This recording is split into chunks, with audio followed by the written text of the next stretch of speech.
Hello bachon, let's read this question, and the question says that the remainder when x raised to power 45 is divided by x square minus 1 is. Now let's see the options. Option A 2x, option B minus x, option C 0 and option D x। तो आइए बच्चों इस question को यहाँ पर हम solve कर लेते हैं। इस क्वेश्चन में हमसे कहा गया है कि हमें बताना है कि रिमाइंडर क्या होगा जब हम x रेज टू पावर 45 को डिवाइड करेंगे x स्क्वायर माइनस 1 से।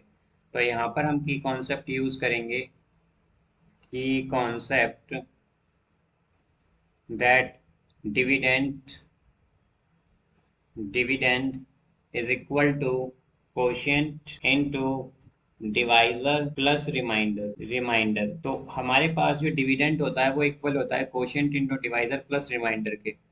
अब यहाँ से अगर हम देखें तो हमारे पास की रिमाइंडर है उसे हम आर ले लेते हैं। तो यहाँ पर इक्वल होगा ए एक्स प्लस बी के।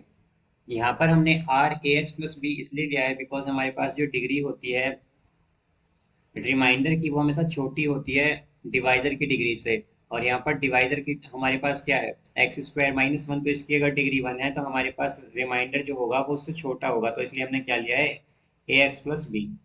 अब यहाँ से अगर हम देखें तो हमारे पास डिविडेंड क्या है एक्स रेज टू पावर 45 है, देन ये इक्वल होगा कोशिएंट। तो कोशिएंट को हम मान लेते हैं लेट सपोज क्यू, और डिवाइजर क्या है एक्स स्क्वायर माइनस 1 है प्लस रिमाइंडर। तो रिमाइंडर क्या है हमारा ए एक्स प्लस बी। तो यहाँ से हम अगर देखें तो हम अगर मान लें कि एक्स हमारे पास 1 है लेट सपोज, तो अगर एक्स हमारे पास 1 होगा तो क्या आएगा 1 raise to power 45 then is equal to Q, और ये 1 माइनस 1 और यहाँ से आएगा प्लस ए 1 प्लस बी। तो क्या आ जाएगा ए प्लस बी इक्वल होगा 1 के, because X raise to power 45 क्या आएगा 1 आएगा।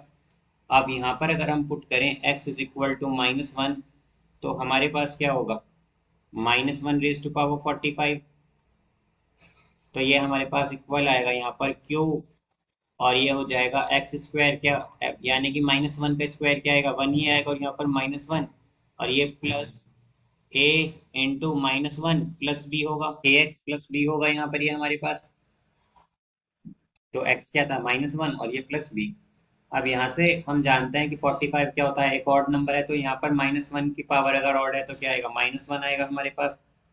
तो माइनस 1 और ये इक्वल होगा क्यू 1 इंटू माइनस 1, और माइनस 1 है तो क्या हो जाएगा 0 यहाँ पर, और ये आएगा माइनस ए प्लस बी। माइनस ए प्लस बी यहाँ पर अगर हम देखें तो ये क्या आया है हमारे पास माइनस, अगर हम मल्टीप्लाई कर दें इसमें तो ये हो जाएगा a minus B is equal to 1, और क्या आया है ये है हमारे पास a plus B is equal to 1। तो ये होगा a plus B is equal to 1, और अगर हम इन दोनों को अब सॉल्व करें तो क्या आ जाएगा 2a plus B minus B 0 और ये 2, तो a क्या आएगा 1। अब यहाँ पर अगर हम 1 को पुट कर दें इन दोनों में से किसी भी इक्वेशन में, तो लेट सपोज हम इसमें पुट करते हैं a minus B is equal to 1 में, तो ये होगा 1 minus B is equal to 1। तो 1 1 कैंसिल हो जाएगा और b आएगा 0। तो हमने रिमाइंडर क्या लिया था, रिमाइंडर लिया था हमने A X plus B, remainder लिया था हमने R is equal to A X plus B. तो ए क्या आया है हमारा 1 और बी क्या है हमारा 0। तो यहाँ से आर आर क्या आया है हमारा एक्स के इक्वल आया है, यानी कि रिमाइंडर क्या है यहाँ पर रिमाइंडर है हमारा यहाँ पर एक्स। तो इसका जो करेक्ट आंसर होगा हमारे पास वो होगा option D x. So I hope you understood it well, best of luck, thank you.